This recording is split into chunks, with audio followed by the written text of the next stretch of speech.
Hi there. I am Peter, and in this talking video I will guide you through the application of Bloom's taxonomy to football, a subject dear to many students.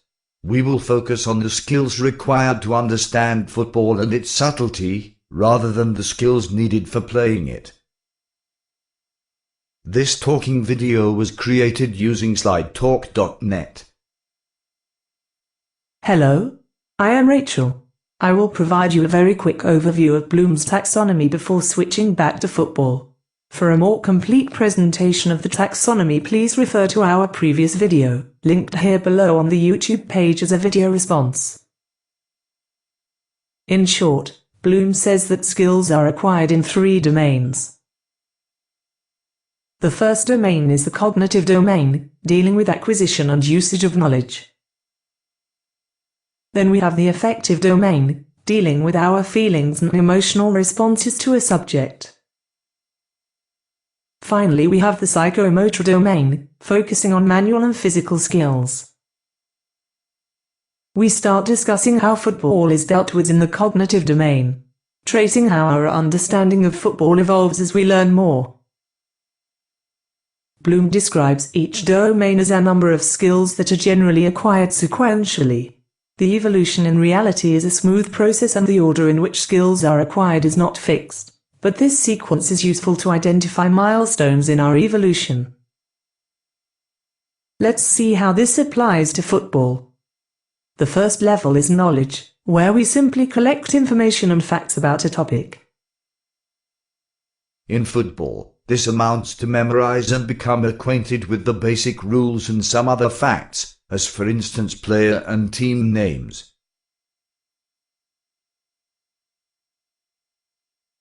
Comprehension is what allows us to use the proper piece of knowledge in a particular situation, to be able to understand what is happening.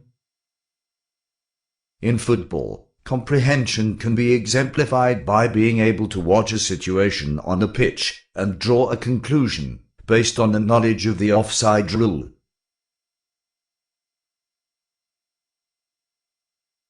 Application is the skill that allows us to apply our knowledge and comprehension to a new context. In football, the application skill can be exemplified by being able to understand that the different positions that players can occupy can be organized in different patterns called tactics, each providing advantages and disadvantages.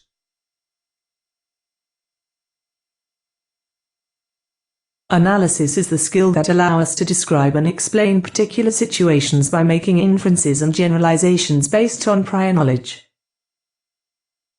In football, the analysis skill allows us, for instance, to explain a situation based on the player's position and describe the available options for each player.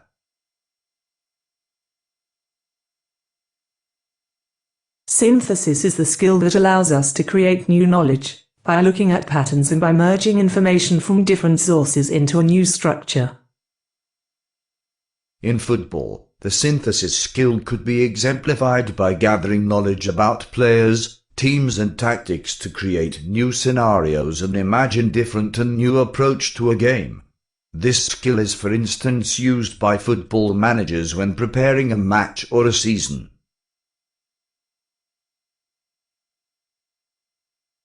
The highest skill is evaluation. It allows us to judge and evaluate hypothetical scenarios and provide arguments in favor or against it. This skill also allows us to reflect about our understanding to identify where we need improvement. In football, the evaluation skill could be exemplified by suggesting what changes would improve the team performance while a match is being played, and explaining why these adjustments would provide a benefit for the team.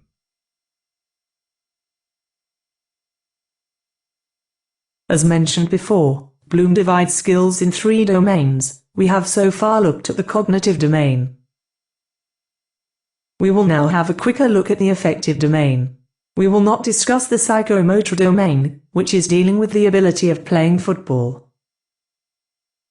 The affective domain describes the stages of our emotional relationship with a particular topic.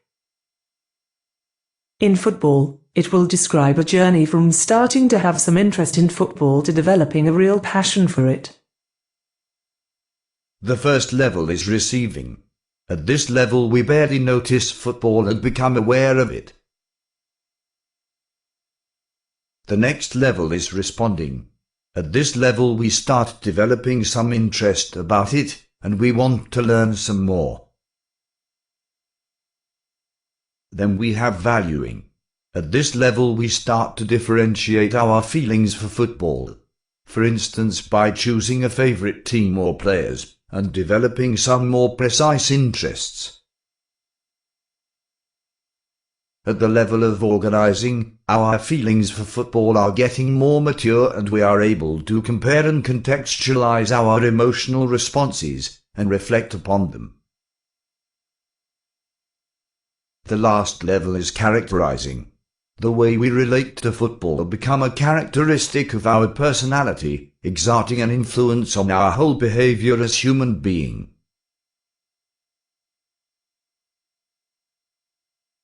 That's all for this presentation. We have learned how we can use Bloom's taxonomy to describe how we learn about football, by looking both at the cognitive and affective domains. The two domains are described separately, but they work together.